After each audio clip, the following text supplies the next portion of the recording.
What is going on, everybody? We are back for another episode of the ABJ Podcast, episode 85. With my guest today is going to be Big Dust, which I'm pumped for. I'm rocking the merch. I broke the curse with Erica. If I have your shirt and you're on my podcast, I will rock your shirt when I do it. And if I don't have your shirt, I'm always down for shirt exchanges, or just you can send me one. I won't care. I'll wear it. You know what I mean? I'm proud of my independent people. So plus I'm broke and I can't support like I used to because I have totes upon totes upon totes upon totes of t-shirts. And I think I have like 3 huge industrial size totes full of just independent wrestling t-shirts. So I'm all about supporting my independent family. For that, also, you can support me by checking the links below. I do have a ton of merchandise. The Patreon is still a thing. So if you want to check these episodes out early episodes drop video on Patreon first on a Monday, and then you can check them out with everybody else on Thursday when they drop. I was doing them at midnight, but I figured not midnight, at 7 o'clock on Thursdays, but I'm just releasing them as soon as clock hits 12 at midnight on a Thursday. It's dropping. That's how we're doing it. These all have been all pre-recorded in the month of where are we at now? August, but coming up soon, things are going to be changing. I'm not saying we're going back live anytime soon, but they'll be more up to date. I went really hard in the paint in the month of August, so but we're grinding and do our thing. Also, make sure you support my guest links below. They have merchandise pages, social medias to go support them, as well as a YouTube channel, which we'll talk about here in a moment. But before we get into this, let's rattle off the main sponsor. The reason why we're still going here, keeping the lights on, showing the love and support, and that's Suplex Vintage Wrestling.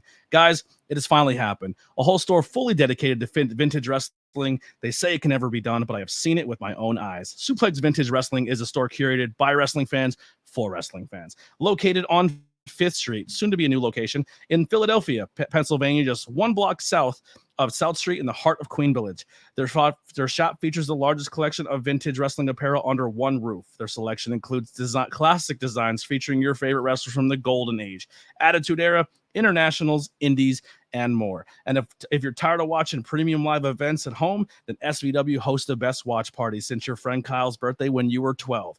And if shirts and watch parties aren't your thing, let's not forget about their selection of figures, replica belts, trading cards, and from their hats to t-shirts to rare wrestling memorabilia, they have something for wrestling from every wrestling enthusiast out there. So what are you waiting for? Check them out at suplex.svw on Instagram or at suplex.svw.com and let them satisfy your pro wrestling needs. And people are saying, why don't you just do the ad read, record it, and post it? Because I'm trying to get better, people. All right. I fumble and I go through it, but that's part of the journey, and I'm going through it with you. Plus, I like those live ad reads. I think they're better. Anyway, if you want to be a sponsor, also hit me up below. I'll gladly take more sponsorship support. But without further ado, my guest is.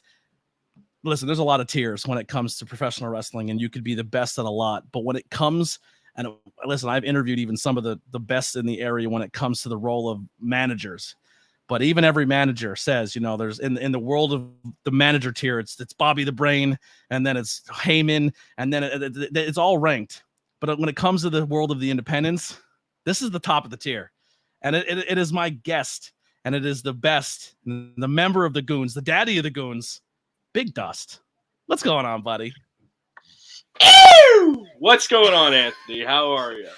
I'm super pumped for this one. I absolutely adore you. Peeling the curtain back, I know you remember the Goons, and I know you guys do some dirty tactics sometimes, but besides that, pulling it back and breaking kayfabe a little bit as human beings and what the Goons represent and stand for is probably one of the most beautiful things that's going on this independent wrestling scene. The way you guys support each other, the way you guys just help each other when you're down. Because like we talk a little bit off camera, this business can tear you up, rip you apart, make you feel absolutely lonely, make you not feel wanted and accepted. But if you have a strong support system, you can take this shit over.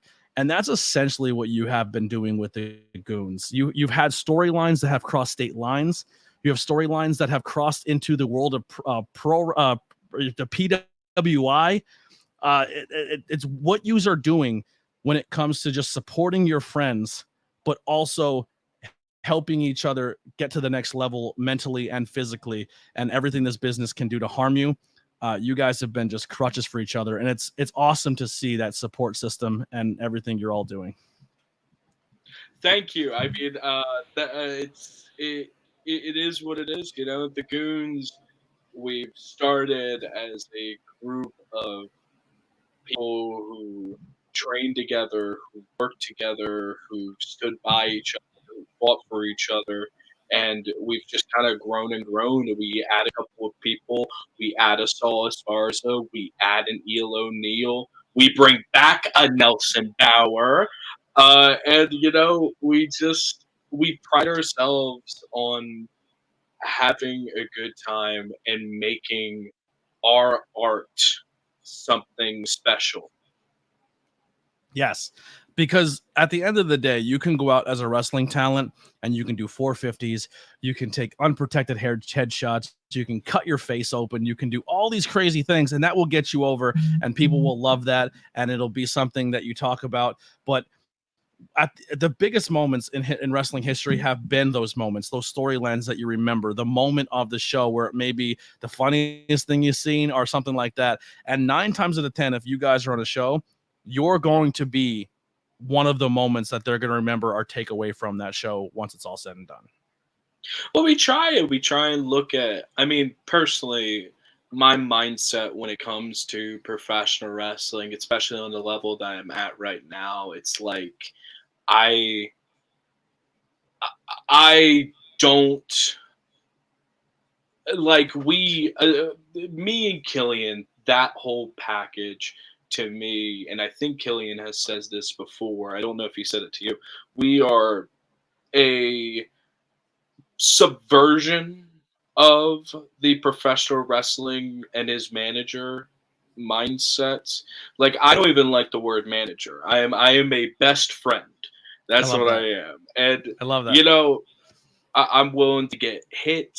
I'm not the best talker, like, at all. What? In the Goons. Oh no, I'm not. I'm not the best talker in the Goons. When it comes to like a in the promo, Goons, yes, but as a oh yeah, talker, you're good. I'm decent. I remember our first interaction we had. Killian was like, "Hey, say some slick shit," and I had to fire off real quick. That was one of the first interviews I ever did in wrestling. I was still such a baby when we did that. If you Yeah. remember that, I think that was Yeah, PPW in the bleachers. Man, that was PPW in the bleachers. Yeah, I I do wasn't remember even. that. I don't even think I was managing Killian at the time. I think I had done my first managing gig, which was in Wait, Altoona, Pennsylvania. I just realized I have one of the earliest video recordings of you and Killian together. That's crazy. Yes, you do. Yeah, just that's out. awesome. Yeah. Yeah. It was. I remember I sat there and I looked over his merch table and I watched him enter in the rumble that was happening at 2 and then last till the end, as he's one to do. As he's one to do. Yeah, that rumble showcased him and Andy Header. They were like the two Iron Men of the whole thing, and I was like, man, that was super dope. And it was like the first time Killian, for me, seeing him at PPW, because at the time I only ever like really worked with him with the Camp Leapfrog side of things. So to kind of see him outside of that environment and see him at PPW, I was like really excited. And I was like, this guy's a big deal. Like, mess with him. He's super talented. Like, I've always been. He's the man. He's always been high on Killian. Absolutely amazing talent. He's great in so many things, and I think what makes the Goons special, at least from my perspective, is the fact that yes, a lot of us are very talented when it comes to performing in professional wrestling, but a lot of us are very smart in a lot of ways. Like, we're talking producers, we're talking writers, we're talking directors, we're talking agents, we're talking bookers. The Goons itself is such a hodgepodge of so many different people, like a true jack of all trades, but a whole group of them. That's what the best part about the Goons is. Yeah, totally. I couldn't agree more, because like how you said, like we'll kind of get into more of that later on in this interview, but where you guys excel, just not only as amazing characters in this business, you guys can enhance that by doing things that other people aren't doing. Actually, to kind of think back, I first seen Killian at Outbreak Wrestling. when he was wrestling for Outbreak, and I remember being such a major fan of him and thinking he was so good. And then I think the one time I heckled him, he was like hating everybody in the crowd, and I just wrote "Meet the Press" and I yelled "Meet the," because remember he was doing the whole where you eat lunch meat and do interviews. That was one of the first times me and him had ever had an actual conversation. Was when I would meet the press with him. Yeah, I swear so to you. good. It was so It was good. insane. I thought it was so fucking it's funny. a great idea. It's a fun idea, and he's very talented. He's a very talented man in so many ways. But no, the only time he didn't, he broke thing. heel for a second. He just looked at me and goes, "That's awesome," and then he went back to hating everybody.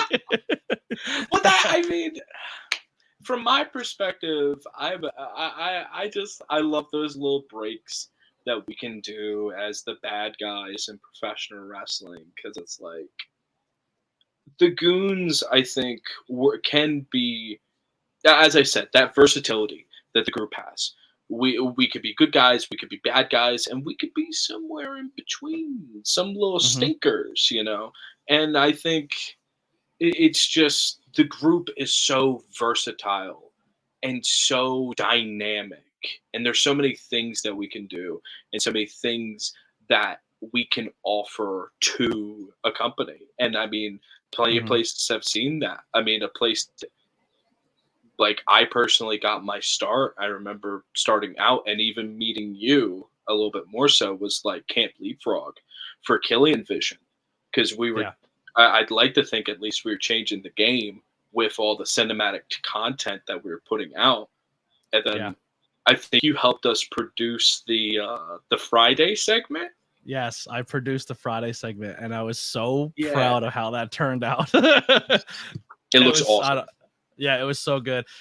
That was when I just remember like we want to do movie skits, and I was just like, oh, I love movies. I'm a big movie guy. They're like, we want to do a recreation with Julius Smokes and CC Boost, and it's Friday. And I went, I'll take that one. And bro, you just say Julius Smokes rides up on a motorcycle. I remember being there, asking Smokes, "Hey, are you okay? Like, you want to do this and ride up and be Debo?" And he's like, "Yeah." And I'm like, "Oh, fuck yes. Thank you so much." Something else that happened there is they're like, all right, we don't know what we have, so we're just going to kind of have him walk up. And I started rooting through the garage, and I found this bike. And I was like, I'm going to ask Julius to ride the bike. And everyone's like, do you think he's going to do it? I go, what's he can say? No. You know what I mean? And I remember giving him the bike, and I was like, Julius, can you ride up like Debo? And he goes, hell yeah. And he got on the bike and just ripped it around the house like 4 times. Yeah, I remember because I think I was filming something completely different. I just see Smokes just circling. And I like wrestling. Yeah, and the best part about that was it was one take. That was 100% one take. Like the Godzuki, you gave me that Godzuki. I edited the segment. I believe the editing was like a share between me and Killian, and I remember just dying laughing. And Boost little cronies, his little goons. It was Rhonda, it was Pancakes, and Alec Price. Alec Price, yep.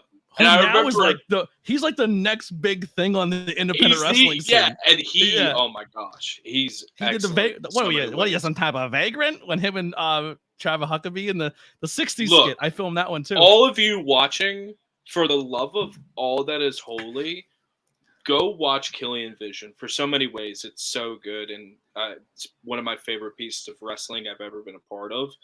But the match that Travis Huckabee and Alec Price have is one of the greatest matches I have ever seen. So good. It's insane because that dude, they can both go a mile a minute, and they're working this match like they're from the 50s, and it works. Oh God, it's so good. Brilliant. There's also a silent match in that with Max Zero. Who did he wrestle with? War Bonds or something.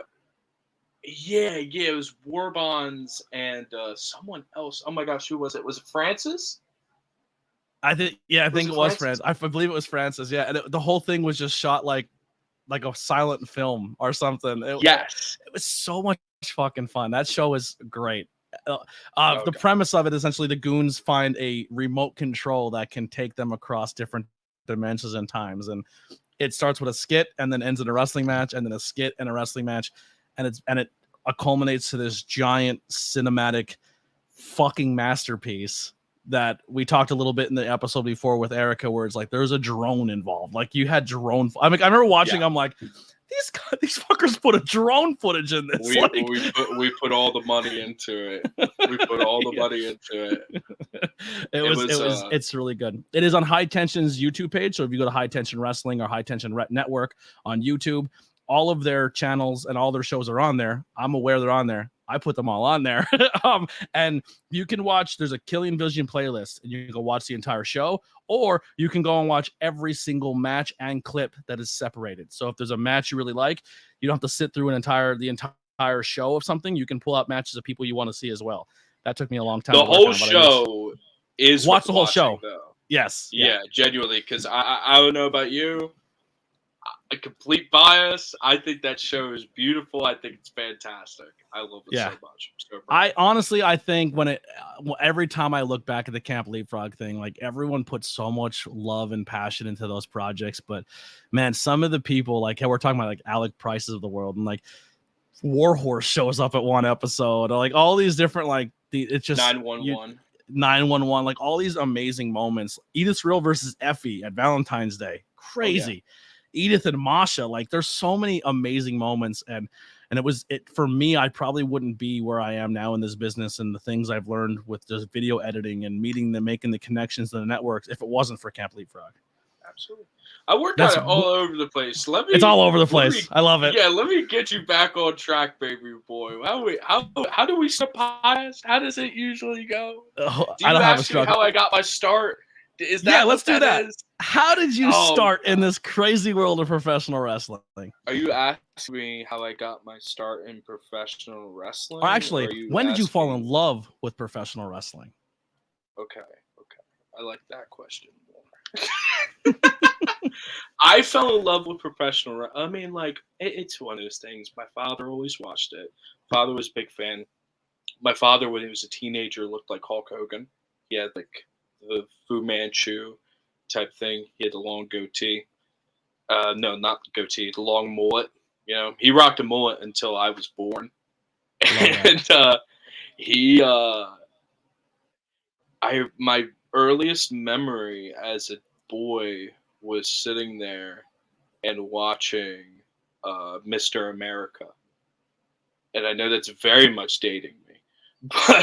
But yeah, I remember playing with wrestling toys and watching it and just be like, whoa. And then I've never stopped like watching. I have like dips and falls when I got into like my little mark phase, but then that quickly got out of it. Mm-hmm. Growing up, obviously a fan with it. Did it ever translate over to like, who was Dust as a kid growing up? Were you an athlete? Did you hang out in that crew? Did you play sports? Were you more of a theater band kid? Like, where did you fall in of that path of growing up through like the schooling age? Little Dust was nothing. I mean, like, I didn't do anything really. Like no sports, no activities until very like really later on.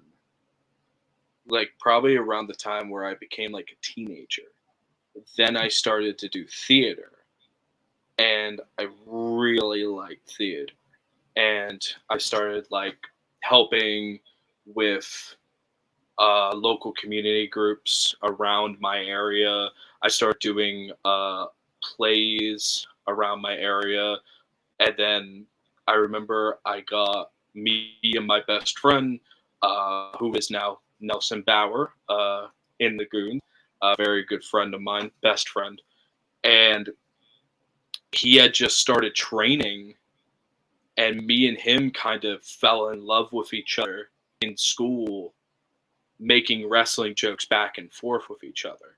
The first thing the dude ever did to me was he went up to me and he did he called me Dusty Rhodes. And then I gave him like a little funny bionic elbow, which is like super cringe when you look back at it. But like No, I love it. that's what we were, you know. So theater helped you really kind of open up and come out of your shell? Absolutely. Theater definitely Yeah. did, because it's like do or die out there. And I still have a very big theater mindset when it comes to a lot of even professional wrestling. Mm-hmm.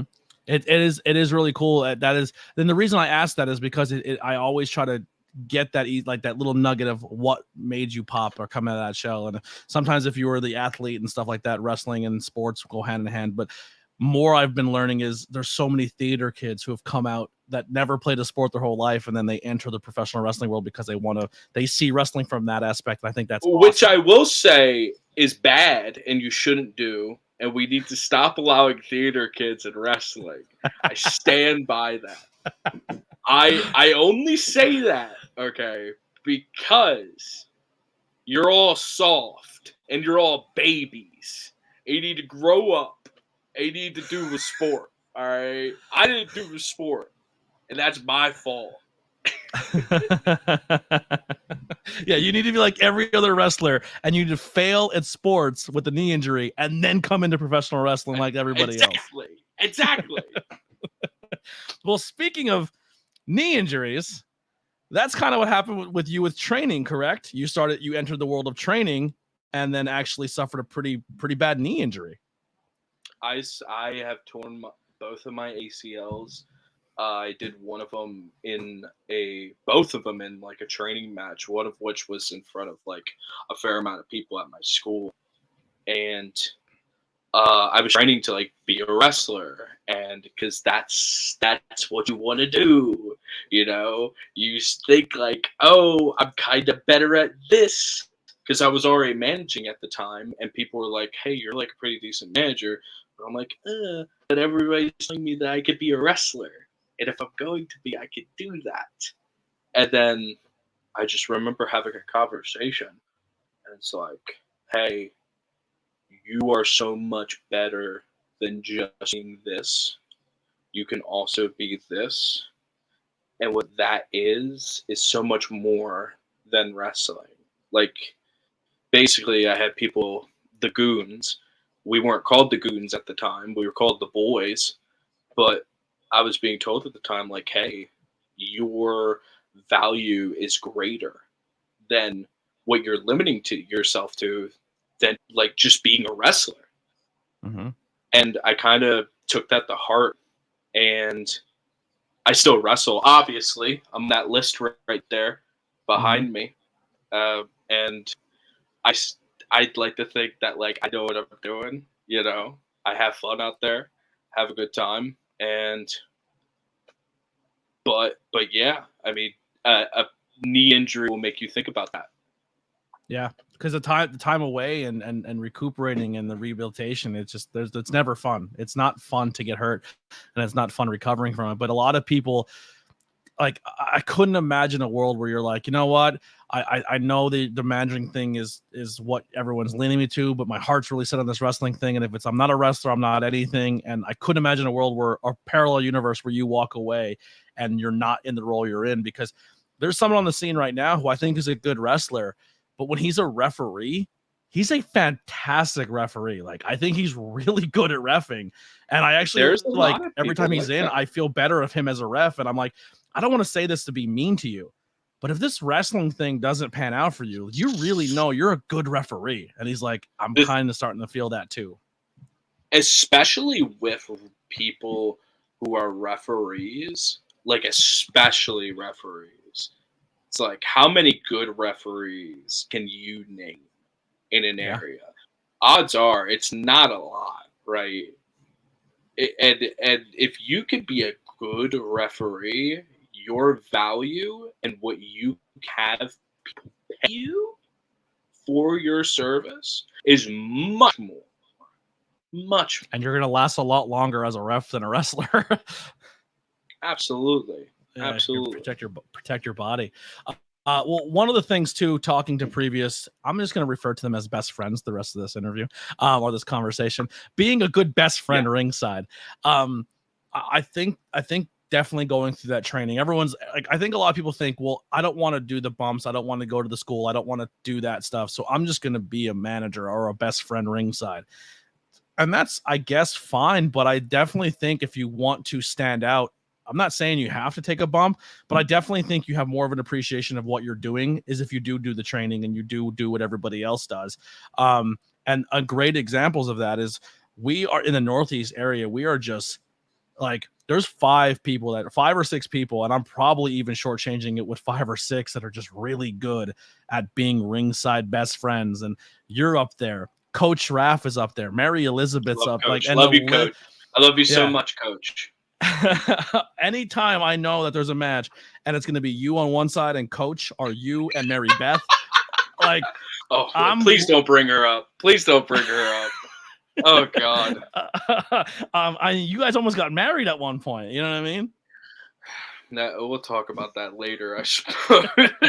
but I'm saying yeah, you guys you all add so much to a match when you're there. You know what I mean? And I think it was something for a long time in the business that went away, where that ringside person wasn't a thing. And just your 3 names alone, I know I'm leaving people out because there are so many more talented people that I'm probably leaving off here, but just like it, I look forward to it. I really, really do when you're all there. I've talked a lot about like the state of independent professional wrestling managing in a lot of other interviews. You know, I've always said like there's leagues of people who are the booker, who are the money guy, who's the friend of the money guy, who goes in, cuts a promo taken right out of a Cornette playbook or a Paul Heyman playbook, and then doesn't add anything to the match, and then gets whacked by the big name at the end. Like, that's a dime a dozen. I think the people that you named, especially, like people like Coach, people like Mary Beth, people, I'll name a couple as well, like that aren't exactly from this area. People like Sydney Bacabella, who I feel is the best professional wrestling manager. People like Nasty Co, who's out in Texas, awesome professional wrestling manager. And all Julia of those Smokes, people, another one. Julia Smokes, honestly, yeah. But a lot of those people have their people that they stick with. And I think that's the feature. Their characters work best with these people. And I think on an independent level, if you're able to attach yourself with a person and go with them, you can make your act even better. And also, these people are smart people. Coach, very intelligent. Mary Beth, so smart, and they're all not willing. They're all not willing. They're all able to throw in ideas and say something when they feel like, hey, let me throw my bit in. Hey, I'm here. I'm a part of the match. Because that's what we are. You know, we're the fourth person in the match, you know? And if you're just out there doing nothing, most times it's kind of pointless. Mm-hmm. One of the things that I will say that I think makes you stand out even more is you're also a thing where a lot of times we're talking about those dime a dozen managers who are the friend of the promoter or the booker who comes out and they have a stable of wrestlers. When a manager tries to recreate the Heenan family and the manager's out there 15 times a night, that there is times where that happens with you, where you're out there multiple times because the goons are a stable. But the way you interact with, and I'm not sure, I guess my question to lead off this is are you doing this subconsciously or are you doing this on purpose? Is the way you manage with Killian is not the same way you manage when you're with Miles, or like there's a different version or a different cadence or a different feel to it when you're with one person or than when you're with all together. Because it's funny because like at least I noticed, like I love you and Killian together, but I'm highly entertained when it's you and Miles. I think you and Miles together are gold. I think like I crack up more because you'll be yelling at people he wrestled in college, like who'd you ever beat? You know who he beat? Like just like when no one else knows what you're talking about. Cody But this, like, Broomall. yeah, Cody who's Broomall. Cody Broomall? Yeah. like I because that friendship actually dynamic think comes that out. I think me and Miles is my favorite pair, honestly. He's like one because he's the best wrestler on the planet. Like, He's so but good. I think I've never really thought about it, but I think it is like a subconscious thing. I could see the style and how, because all the goons, they can wrestle similar, but a lot of times it's very different. Like, I will be very different when Miles is working as opposed to Eel working, and as opposed to Killian, and as opposed to Pops, you know? So I guess it's kind of like a subconscious thing. It's cool that you picked that up. Yeah, Means you and watched a lot of my work. Yeah, I definitely think it comes because your genuine connection as friendships, and you each have different elements to your friendships, and that carries out when you're out there. Like one of the things that you and Miles do, I think, is super entertaining. Is like you'll kind of stand there and like be like doing your pose, and then Miles will crawl through your leg, like just like the small things. Like it's not even like you can tell when it's something you do all the time, or when it's just you're out there trying to make each other entertained as well. Absolutely, yeah. Yeah, it's so good. I love it to death. The Cody, what was that? Was that Frog? Was that Frog Sport where that came up? That was Cody Cody Brew. Yeah, that was Yeah, Cody Brew. yeah. I talk shit about that guy. He's some kid that went to my fucking high school. I probably should have name dropped him. He's some actual guy that he beat in my high school. Did you did you and Miles go to school together? No. He went to Jersey. I think No, because he was in Delaware, right? I'm scared to say where he's from because if I get it wrong, he'll beat my ass. Yeah, very true. Come on, dog. Yeah. Oh, you don't know where my school is, dog? You know where I graduated, dog? Oh man. So how did the early, like we kind of talked about a little bit how you and Killian in those early days, like a PPW, but where exactly did all of these pieces come together and the goons kind of form, and you guys kind of started putting all these puzzle pieces together at the earlier stages? It started with the Boys, which was a faction for 1CW in Houston, and I remember it was Killian led, and Killian had like his pick of the litter of who he wanted in the group. And he wanted AK Willis. Mm-hmm. He wanted Chris Nelson, Nelson Bauer, and he wanted me. And there's a couple of other people that are like kind of interesting when you look back on it that could have been goons beforehand. One of which, a forgotten goon, is Bad Banks, Travis Banks. One of I honestly my favorite people to manage. I love him. He's so talented. He's primarily like a Delaware PA worker around there. So good. But he was a tag team champion with Rob Radke. Outbreak. Yeah. Yep, exactly. One of the longest reigning tag champions there. And he was a part of it too. And I was basically like the focal point of it. And when Killian got the call for Leapfrog, he wanted me and Nelson Bauer as his cronies. And of course, I'm gung ho. I'm like, yeah, let's do it. Nelly at the time, he's got his own story that he'll tell one day. And he was kind of fading away from professional wrestling. And we got it. We gave the call to Miles, who we were feuding with, and we were also like getting pretty close with, working with a lot of shows with him. And then we did the Leapfrog match. And then Christmas Trios came around, and it was going to be the team of me, Miles, and Killing. I got COVID. They're like, who do we get to replace Big Dust and play Big Dust? Eel O'Neill got brought in. Mhm. And then Love Frog, it was because I remember originally it was like Killian McMurphy and the Goons.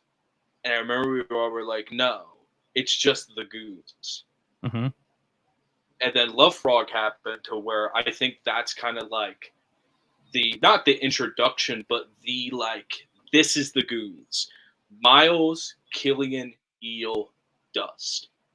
And then from there, we integrated with bringing in A.K. Willis, bringing in Travis Banks, who was a goon for a little bit. We brought in Rob Radke. Damn his soul. Damn him to hell. He sucks, and I hate him. We brought in Sala Sparta, the new guy. That was from Flying You're V. forgetting one guy. And You're forgetting one guy. You're One forgetting guy. one guy, and I personally think it was a story I wish would have been explored more, just because I'm such a huge fan of this person, and I thought what was being told was magnificent. And when Darius Carter looked like he was going to be taking over the Goons, was fucking magical. I'll always think the Darius will always be a part of the Goons in some way. Very like inspirational talent. One of my favorite people I've met in professional wrestling. One of the hardest hit motherfuckers. Hardest hit. He cracked the shit out of it. He looked at me, and I saw in his eyes that he had remorse, but that slap had none. I tell you. Well, which, I mean, that whole story that we played out in Leapfrog was very beautiful. And there's even a companion match that Miles and I had against him at 1CW. Miles had the Bulletproof Championship. And, I mean, I love that match personally because, like, going in as two bad guys going against each other, but everyone loves Miles so much. And it's if you haven't watched that match, out of all of them, like all of the Darius Carter integrating with the Goons matches, I definitely recommend that one. It's probably my favorite. Well, another member of the Goons that we just had, Eel, actually had a fantastic match around that time too, where he wrestled. I think it was Killing Vision, where he wrestled Wheeler Yuta in a Leapfrog match. Unbelievable! Like you look back at that now, you're like, Wheeler Yuta is dominating the independent, like the wrestling scene, and he's like, him and Dante Martin, I'm not Dante Martin, Daniel Garcia are like the future of this company. And then to say like for Eel to be like, oh, I wrestled him in Camp Leapfrog, that was cool for all of us to kind of be a part of. And that was the Electric Eel O'Neill went back at him in the 19, I think that was the 70s that we were doing for that. It was some type of old timey catch can type wrestling. So good. That they were such doing. A good match. So fucking It's good. a very fun match. Yeah. But that was probably one of my favorite iterations of the Goons. And I remember saying, like, I don't know if I ever said it to you guys, but I remember talking to like Alex and stuff, and I was like, man, I don't know how you top the Darius Goon thing. Like, how do you end this? And then how do you top it once it's ended? And then you insert Erica Lee, and it's like you never missed a beat. If anything, it enhanced it, which is insane to even think about because Darius is so good. Yeah. But Erica is on that level too. Erica is means so much to me. I truly love that woman, and she she made me. She made the Goons. She's like a big reason. I think all of us made history together with things like the goddamn Cinemagic, which I mean that stemmed from a lot of the cinematic material that me and Killian were making with the Bulletproof Championship, where we were challenging actors. And then from that came Killian Vision. And then from that has brought so many other things, so many other great things, and including Birds on Film, like a whole that was my separate segue. non-wrestling related thing. Yeah. Well, that's kind of what I was segue into with you and Erica. So, kind of breaking away from the wrestling side, you and Erica have your own YouTube channel, which, by the way, I think your subscriber count is criminal. It should be way more. So, if you're watching this, please go links below and go subscribe to Birds on Film over on YouTube. You guys do movie reviews, and if you have never seen Erica in your life, and if you've never seen Big Dust, and if you have and you have been entertained, put them together and have them talk about movies, and it's fucking gold. It is so wildly entertaining. I started with the bar. I know I watched a really early one way back when you first started, and then I came back to it later. No, it was it might have been one of the Boss first Baby? one or two.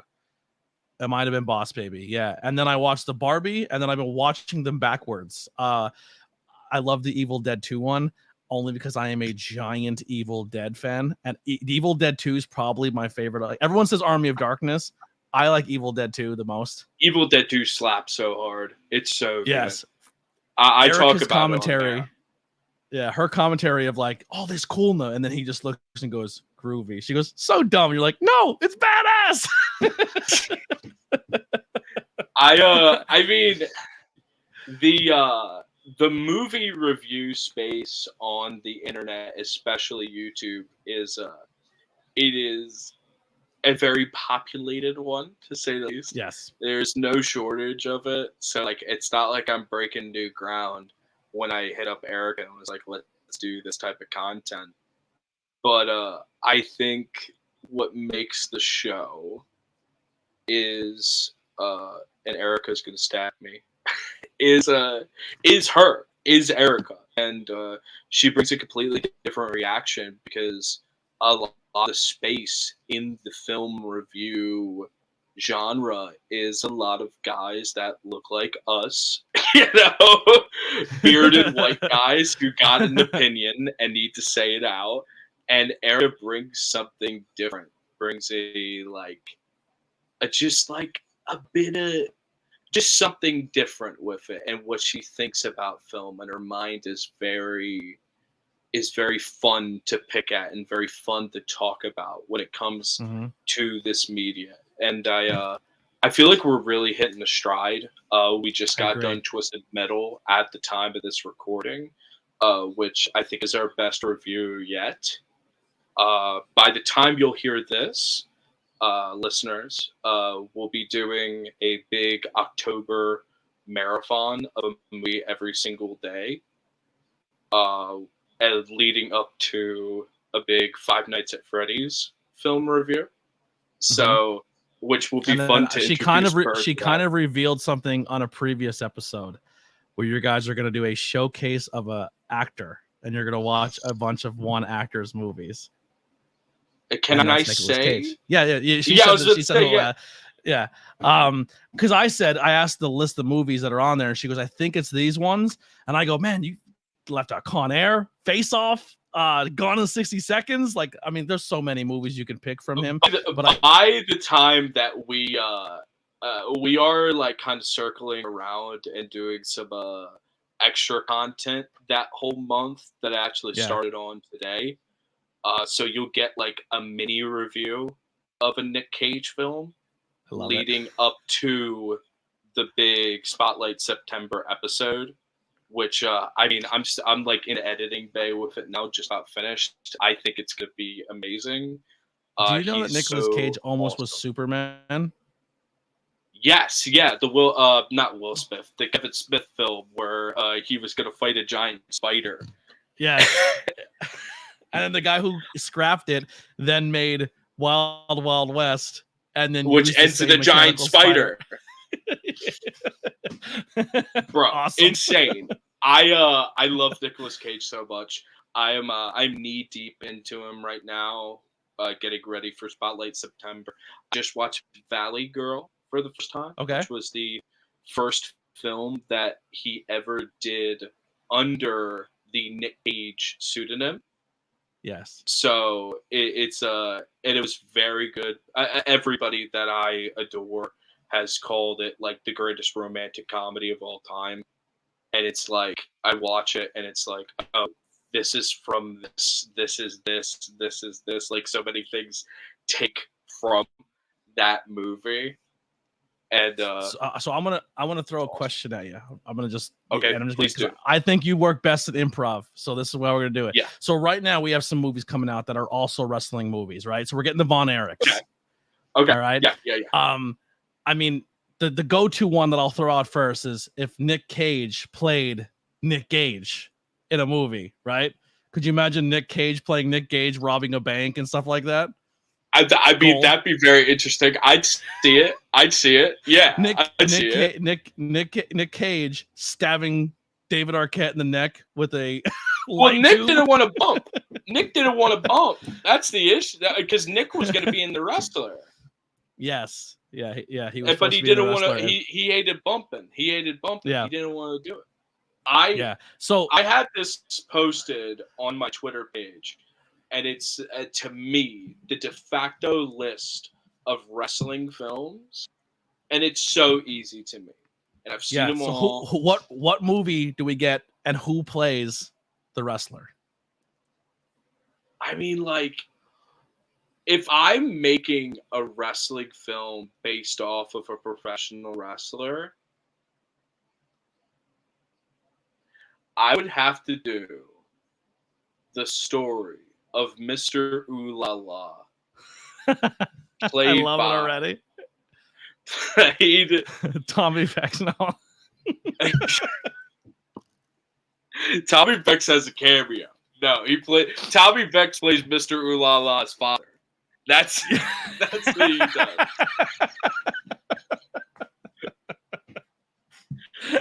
You've already have my money for this movie. Can we get it on Kickstarter? Yeah, we could get that started up. I'm sure Ooh La La would have bought it. So who plays Ooh La La? What major actor plays Ooh La La? Me. Oh, you play Ooh La La? I'm taking the Ooh La La role right now. I love it. I've already stolen enough from that guy. You know, I've already done everything he does. Dustin Production presents Mr. Ooh La La, a true wrestling experience or something. Like, and everybody will love it. There's gonna be a lot of wrestling movies coming out. I think like there's a Cassandra movie coming out as well that like I didn't even know about. Yeah, there's a Cassandra movie coming out. There's the Von Erich movie coming out. There's like that Hulk Hogan? weird. Yeah, there's like that weird Hulk Hogan movie, right? With Hemsworth. Yeah, which like that'll be fun. Massive. He got huge for that looks movie. Crazy. He's on the gas. Homeboy he's from on the gas Bear. Homeboy from the Bear looks like unrecognizable.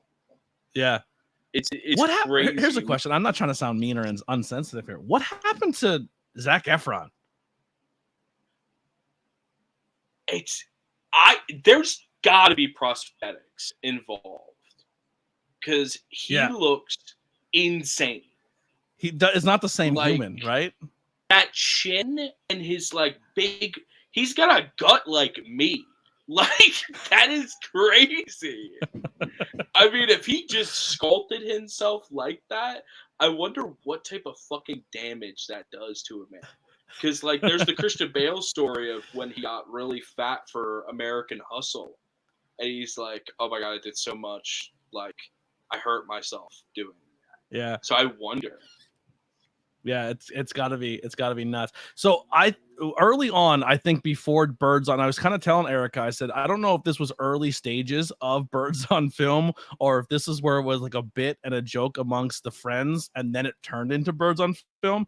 But I remember sitting at Camp Leapfrog and talking with you, Killian, and the rest of everybody else, and you guys were just obsessing over, you were binge watching every Ernest movie. That was that project I might revisit one of these days. I have two very. I think Erica already said she's out. She said if we do Ernest for Birds on Film, I'm out. I can't do Ernest for Birds on Film. Well, I mean, that idea was something completely different that I don't want to talk about too much. Okay. Just because like it is something that's in the pipeline. Okay. But like, I mean, I've seen I didn't realize Almost how many every Ernest movies there movie, were until that there's day. a lot.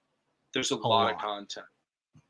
I watched I remember we watched Ernest Goes to Africa 3 times in one day, which is the most I can say about the project that will someday come out. I can't wait. And Wait.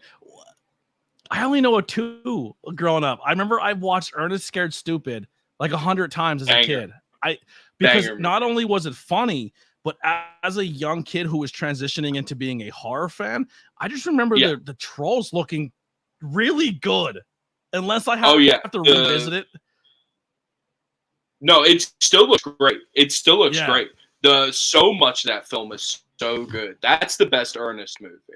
Yeah. And then there's the one that Ernest Goes to Prison. Yeah, Ernest Goes to Prison is another decent one. One of my favorites is Dr. Otto and the Moonbeam, which is the first Ernest on film. Like the Ernest character not being in the commercials. Yeah. Which was just like super, super low budget thing made by John Cherry, who's like the creator of Ernest. And oh my gosh, it's a treat. And I'll tell you, Ernest Goes to Africa, you watch it once and it does get funnier. It does not get funnier that 4th time you've seen it.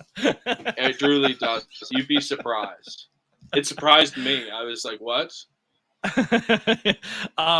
If Desert Island movies, you get 3 to take with you. What movies? I asked Erica the same question. She actually added 3 TV series as well. If you want to add 3 TV series, you're allowed to. It's so you both? can take 3. 3 movies and 3 TV series you could take on your Desert Island. TV series, I'm going to take BoJack Horseman. I'm going to take Arrested Development. Okay. And I'm going to take Chowder. Okay. Those are my 3 up there for me. There's others, but like I can watch those 3 shows. Where do you fall on Always Sunny? I think Always Sunny is amazing. It's beautiful. Every time I watch Always Sunny, I immediately just think of the Goons. Like I get Goon vibes from Always Sunny. Like, which is very weird because I don't think it's inspired any. Like Killian doesn't watch it.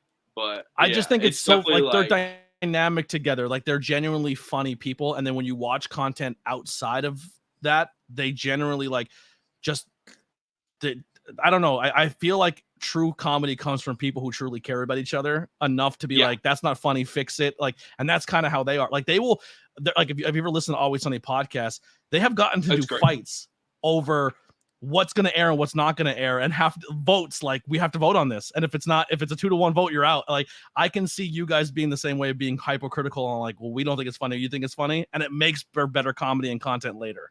Oh yeah. Well, like we call each other out and we hold each other accountable for things and we have those discussions.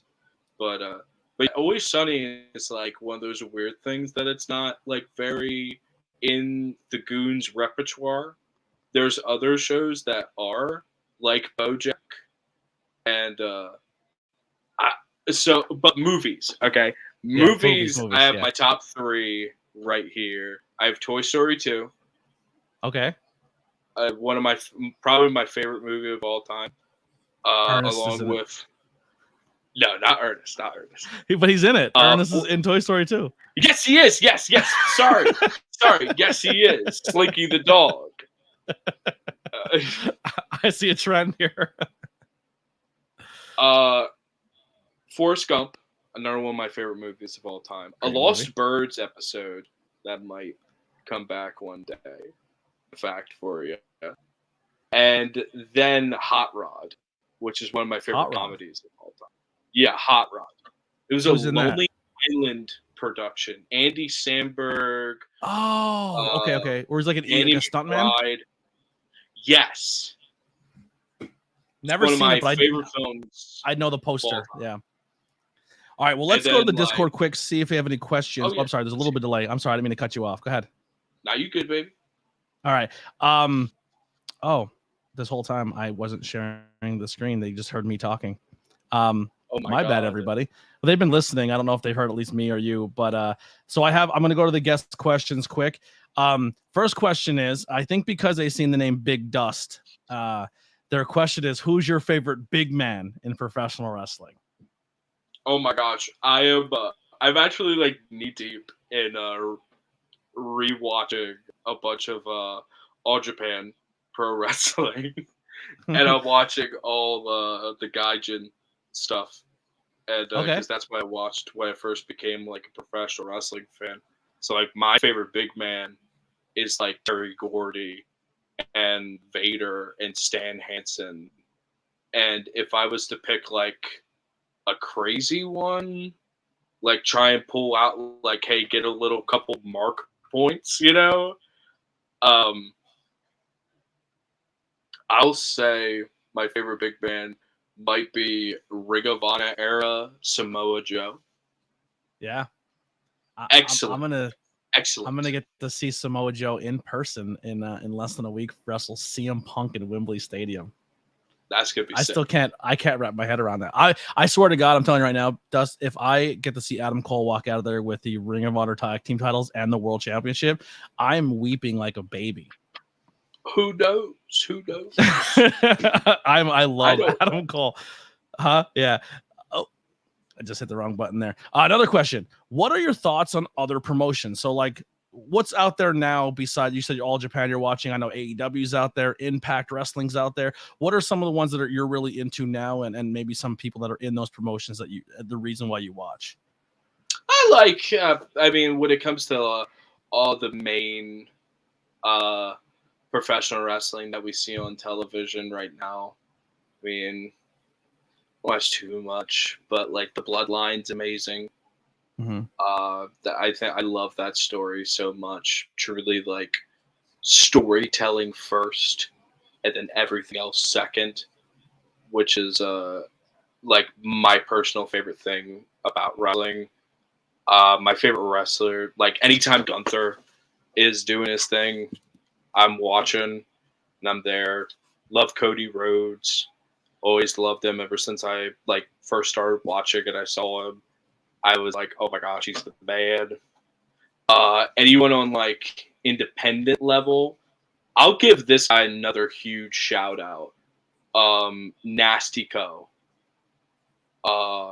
Professional wrestling manager is brilliant in so many ways. Everybody should go watch his shit and follow him and give him all the love and book him everywhere. Because especially to fight me, because we would have an absolute barn burner of a match. But yeah, and then there's other promotions and places that I might be visiting soon when it comes to this list over here. So what is this list? What's going on with this list? What's that? That's the hit list, right? That's the hit list. This is the something that you forgot to mention, young man. That I am actually the Pro Wrestling Illustrated number 500 ranked number wrestler, 500. Number 500 of 2022. I'm in a long, illustrious list, and I'm trying to take every single one of them out. And by the time this comes out, I've been taking out a couple of them. I got Shockwave the Robot coming out. I just announced recently Brian Hardy. We're going to go to war. And by the time this comes out, hopefully, fingers crossed, Timmy Lou Retton and I are going to have a match. So are you going after everyone who else was 500? Yes. Yeah. I started with Joe Rules, number 500 in 1997, the year of my birth. We had a very fun match. I've fought Puff. I have gone after a couple of these folks on Twitter and whatnot. There's that one guy on there, right? Vinny Lee Glamrock. Me and him had an absolute barn burner at Slam Fest. I love that match so much. So much good content was there. And that number one guy right there, Zeus. I got something cooked up for him. I'll tell you that right now, Anthony. We'll see about that. Trust me, I got people. I know a couple people. You're gonna go after Zeus. Yeah. That might be problematic, Dust. I think you might have to reconsider that one. No. I got it. I'm All right. You've been training. You got Miles in your corner. You'll figure it out. Exactly. If you were to fight any wrestler in the past, present, or future, who would it be? And the list right here. What if they're not on the list? You can go past, present, future. Anyone if even they're not on the list. It's Zeus. It's Zeus. I'd fight Zeus. There it is. I would also genuinely Grado is a big one. Who's on this list as well. I love Grado so much. I respect his work. One of the best entrances of professional wrestling right now. Oh yeah, Zeus, that motherfucker. He's gonna go down. Zeus is going down. You heard it here on the ABJ podcast. Zeus is a or dead I man. think by the time this comes out, he might have already gone down. Okay. We'll see. We'll see how it works. Well, here I want to spin that. Out of all of the best friends that have been in ringside, if you can square off and be on the other side of the post of the apron with another famous wrestling best friend / manager, who would it be? Alive or dead? I mean, there's a lot of my peers that I respect and that I love. The go-to answer is Heenan. Like, Heenan would school my ass in so many ways. He would, because he's leagues better than everybody has ever been ever. But I'd love to pop him in the face a couple of times. Yeah, it. Even though I'm not a fan of maybe some of his podcast work, but it's Heenan, it's Cornette, and you can swap Cornette and Heyman. Either one of those can flip flop. But number one is Heyman. Yeah, and number one is Heenan. And number one. Number one is Heenan. Then it's like Corny. Corny's amazing. Corny's so good. I hate his I hate his podcast stuff as well. But like, I mean, I get compared to like Percy Pringle and Paul Heyman all the time, which like I hate in some respects because I'm like, it's another funny fat guy. But I'm also like, hey, maybe that's cool. Yeah. I don't look at it that way. I don't know, man. I think what generally stands out that none of those people on that list do is you genuinely have a connection with the person you're working with in the ring, and I think that's what makes it stand out. The closest, I mean, yeah. Well, me and I manage my friends. I'm a best friend. Yeah. Let's see if we have any other questions here. Nothing on that end. I'll go check the chat. Maybe get close to the end here. I don't want to keep you too long. But a storyline we kind of alluded to. Once another great goon storyline. I'd be remiss if I didn't talk about the almost marriage between you and Mary Beth. The wedding. Yes. I mean, SWO. Big ups to Van Valley, who helped put that all together. It happened. It was a beautiful night. Me and Mary Beth shared a dance in the middle of the ring, and she caught feelings, and I had a scheme. And I love working with Tommy and Mary Beth. They're two of the smartest, coolest people. They're so good. Just don't tell Tommy he's good. No, we have to keep that secret. Yeah, he can never know he's actually. The art that we made for that whole wedding angle, it was so much fun. And what's crazy is, not to reveal too much about it, but like there was more planned and more that was supposed to happen, which is even crazier. But I mean, the wedding is on YouTube. If you look up WO wedding, it's the first thing that comes up. It's 20 minutes of absolute chaos. We had that place just on the edge of their seat. I brought in so much. We got Eric Martin involved, one of my greatest rivals, and a bastard. We brought him to this place where people really didn't know him, and he got what allowed us like a hero's welcome when he broke a microphone and said, "You guys don't know me, but no, I hate Big Dust," and then they blew up. I love that. But the wedding was like stemmed from wanting to do things differently in professional wrestling. It's like, why can't we do a wedding at an independent level? And of course, damn, everybody's doing a wedding now. Yeah. not Cardona's on like 3 of them, right?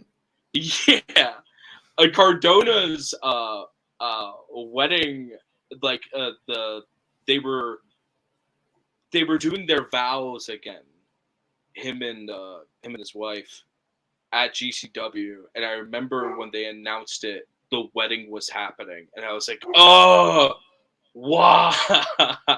Yep. And the amazing Love Doug and LMK wedding that just happened. That was very Love fun, Doug's very so good. insanely talented as well. Oh yeah, everyone does involved not get with that. Yeah.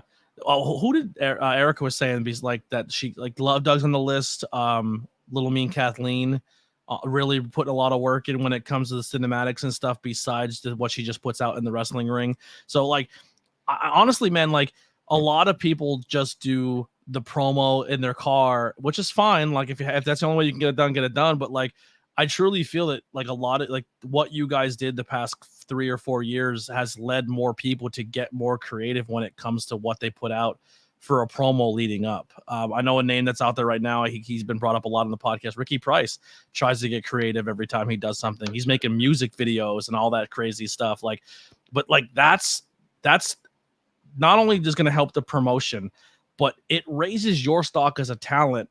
And what it's also going to do is it's teaching you how to video edit. It's teaching you how to do those intangibles that will help you in the future.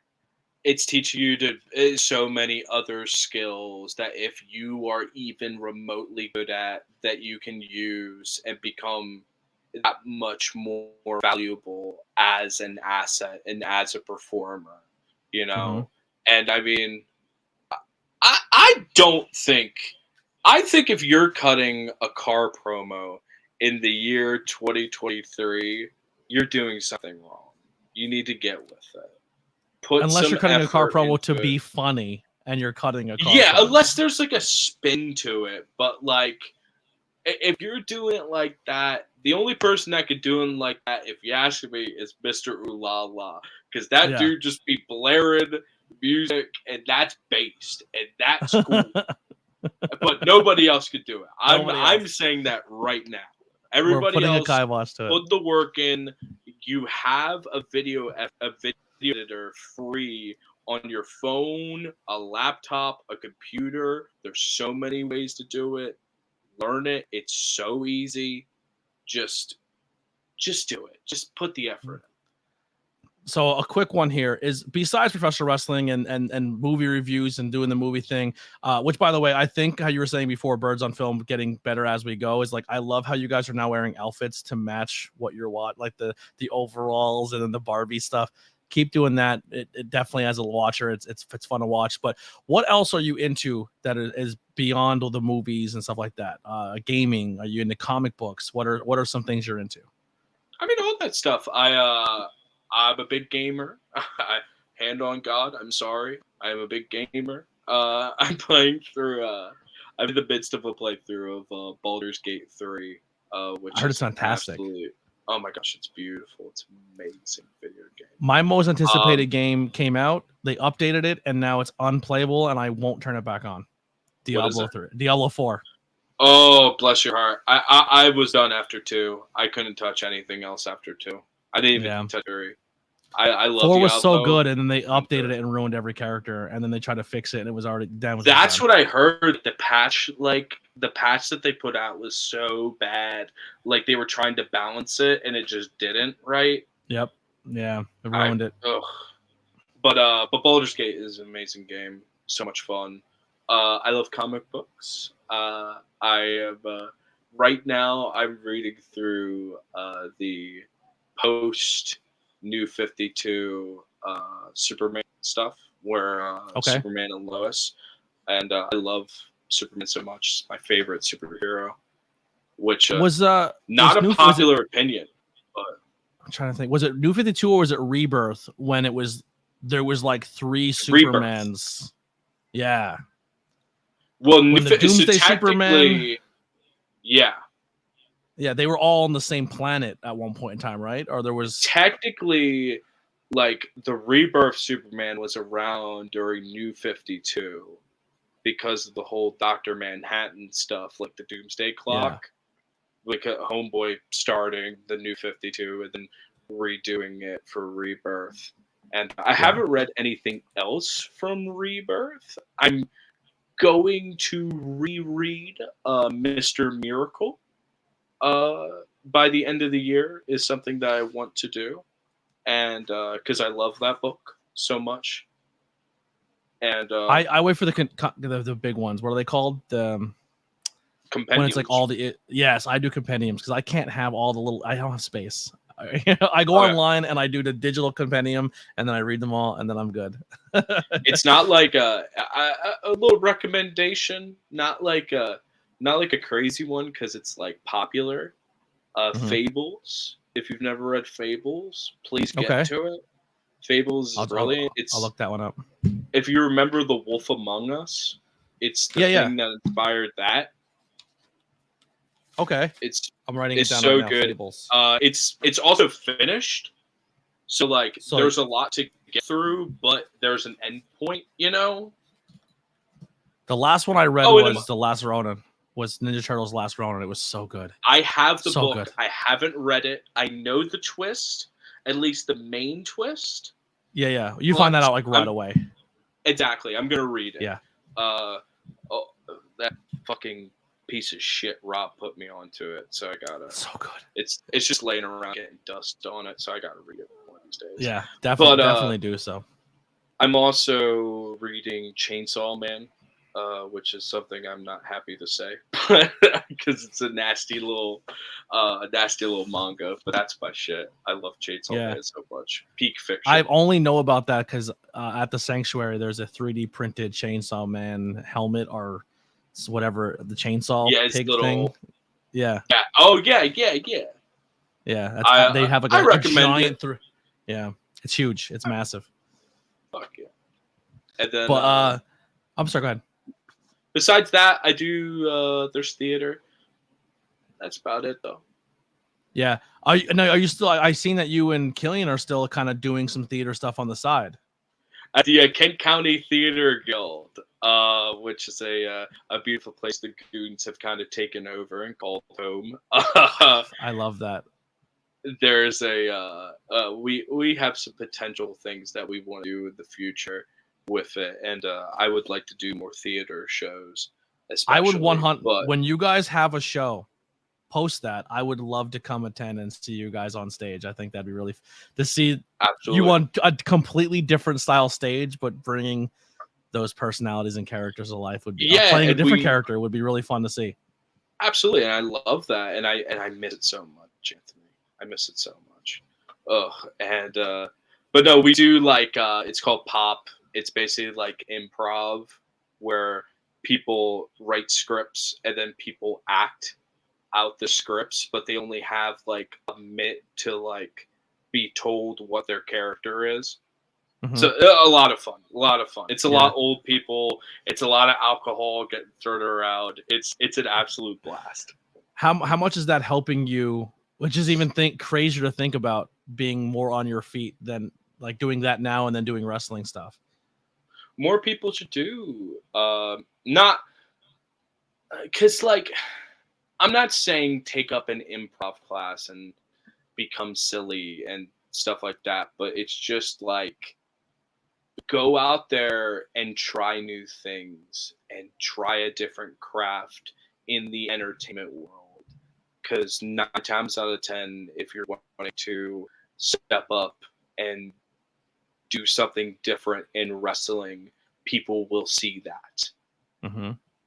Yeah, I think the biggest one that I would say to people is, and it does come from the theater kids, and I think they do it better than most, or people who have done the acting side of things, is if you're going to develop a character, maybe research like just character development tools that are used by theater or production teams, because like I never thought of it this way, but then after it was explained to me, I thought it was so genius. But like, say if I'm making the character of my new person in wrestling, like, what does your character eat? What is your character like? What's his favorite meal? Like things that you wouldn't have, that nobody's ever gonna know in a wrestling ring or a wrestling match, but it just makes you dive more into who your character is going to be and makes you study it more and makes you want to push it more because you've developed a personal relationship. Like those character developing classes, I think definitely all professional wrestlers should look at more.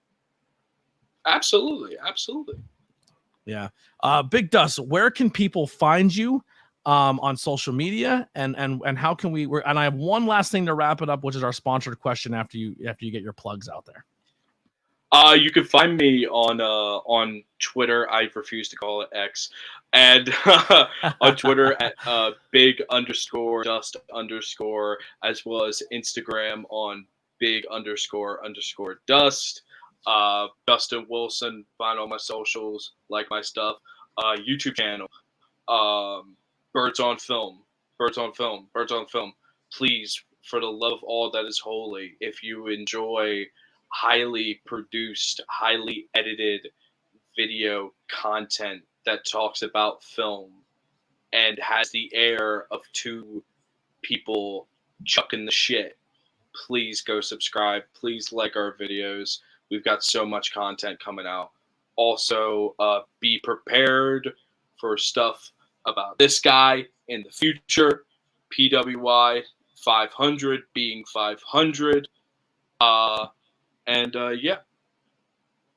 I love it. So the last question by logo is by Hunter.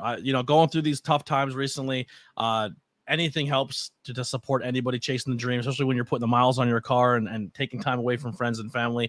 Merchandise is always a great way to make a couple bucks. Hunter's been making tons of logos for me. So if you're looking for a logo for your podcast, your wrestling shirts, your band shirts, anything, hit up Logos by Hunter. He does great logo spoofs. Are my personal favorite, but he can work with you. His prices are cheap and his turnaround time is amazing. But I'll go-to question: if you can write a letter to a younger Big Dust, what would it say?